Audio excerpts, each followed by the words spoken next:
हनुमान जी 7 चिरंजीवियों में से एक हैं। भगवान परशुराम, अश्वत्थामा, बलि, व्यास, विभीषण, कृपाचार्य और हनुमान जी, ये सारे के सारे चिरंजीवी हैं। इनमें हनुमान जी का नाम विशेष रूप से लिया जाता है क्योंकि मां भगवती जानकी ने इनको वरदान दिया है, अजर अमर गुण निधि सुत हो। हनुमान जी के जन्म के विषय में भी अनेक कथाएं प्रचलित हैं। कुछ लोग चैत्र पूर्णिमा को और कुछ लोग कार्तिक त्रयोदशी को उनका अवतरण मानते हैं। ज्योतिषियों की सटीक गणना के अनुसार हनुमान जी का जन्म 1,85,58,112 वर्ष पहले चैत्र पूर्णिमा के दिन, जिस दिन नक्षत्र था चित्रा और लगन था मेष, इस शुभ योग में, इस शुभ घड़ी में प्रातःकाल 6:03 पर हुआ। इनके अनेक नाम हैं, बजरंगबली, वज्रंगी, क्योंकि इनका शरीर वज्र जैसा सा, पवन पुत्र, वायु पुत्र, हनुमान, मारुत, क्योंकि हवा के द्वारा, संस्कृत में मरुत का अर्थ है हवा, यानी मरुत नंदन, मारुत का, हवा का, वायु का, ईर का बेटा। हिंदू पौराणिक कथाओं के अनुसार हनुमान पवन पुत्र मारुति हैं।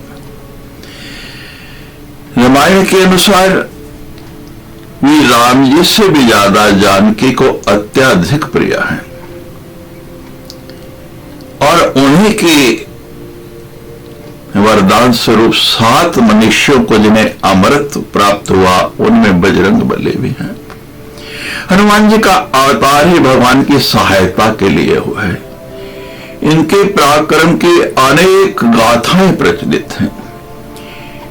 इन्होंने जिस तरह से सुग्रीव की और भगवान की मैत्री कराई, फिर वानरों की मदद से राक्षसों का मर्दन किया, सर्वत्र वो गाथाएं गाए जाते हैं। समुद्र मंथन के पश्चात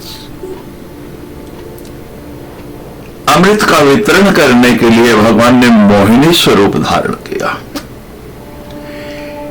लेकिन भगवान शिव उस रूप का दर्शन नहीं कर पाए क्योंकि उस समय विष के कारण उनकी समाधि लगी हुई थी। उन्होंने विषपान किया था। एक बार उन्होंने इच्छा प्रकट की है, भगवान मैं आपका वो सुंदर स्वरूप देखना चाहता हूं। भगवान ने उनकी इच्छा पूरी करने के लिए वही मोहिनी स्वरूप बनाया और भगवान का वो स्वरूप इतना आकर्षक था, इतना आकर्षक था कि शिव भी अपने ऊपर नियंत्रण नहीं कर पाए और उनका वीर्य स्खलित हो गया। वायुदेव जी ने शिव जी के उस बीज को वानर राज केसरी की पत्नी अंजना के गर्भ में प्रविष्ट करवा दिया। इस तरह अंजना के गर्भ से वानर रूप में हनुमान जी का जन्म हुआ है। तुलसीदास जी द्वारा लिखी हुई हनुमान चालीसा की हर चौपाई संकट मोचन श्री हनुमान और उनकी भक्ति की कृष्णमयी नतीजों की महिमा को उजागर करते हैं। धर्म ग्रंथों में बताए श्री हनुमान जी के ऐसे जजवे चरित्र, गुण और अतुलनीय शक्तियां ही सभी धर्मावलंबियों के मन में उनके प्रति अपार श्रद्धा, भक्ति और विश्वास जगाती हैं। यह भरोसा है कि सारे शोक, संताप, रोग दूर करने में हनुमान जी सक्षम हैं। हनुमान जी का चरित्र भक्ति और शक्ति का बेजोड़ संगम है। उनके जिनके अंदर भक्ति और शक्ति दोनों कूट कूट के भरे हुए, और जब भक्ति और शक्ति दोनों जुड़ जाए तो उसका प्रभाव संसारिक व्यक्ति को स्वस्थ और सुखद जीने वाला होता है। इस बात का जवाब भी हनुमान चरित्र और उनके गुणों में मिल जाता है। शास्त्रों के मुताबिक हनुमान जी जितेंद्रिय हैं, ब्रह्मचारी हैं, और इन दोनों को ही रोग और दुख से मुक्त रहने का बेहतरीन सूत्र माना गया। इन दोनों गुणों के कारण हनुमान भक्ति और उपासना के नियमों में पवित्रता, मर्यादा, संयम इनका पालन कर सकते हैं। इंद्रिय निग्रह किसी भी व्यक्ति को बलवान बनाता है, तेजस्वी बनाता है, महिमावान बनाता है। जिसका अपनी इंद्रियों पर नियंत्रण हो जाता है, संयम हो जाता है, वो इंसान बुरे संग से, गलत खान पान से, बुरे विचारों से, बुरे व्यवहार से, बुरा बोलने से, बुरा सुनने से, बुरा देखने से बहुत दूर रहता। दूसरी ओर केवल शरीर द्वारा ही नहीं बल्कि मन और विचारों के द्वारा भी ब्रह्मचर्य व्रत का पालन करना, सरल शब्दों में समझें तो सद्भावों, सद्गुणों व अच्छी आत्मों को जीवन में उतारने और अपनी जीवन शैली, दिनचर्या बनाने से जीवन अनुशासित हो जाता है। सेहतमंद रहने के लिए, स्वस्थ रहने के लिए यही बातें अहम होती हैं, सबसे जरूरत होती हैं।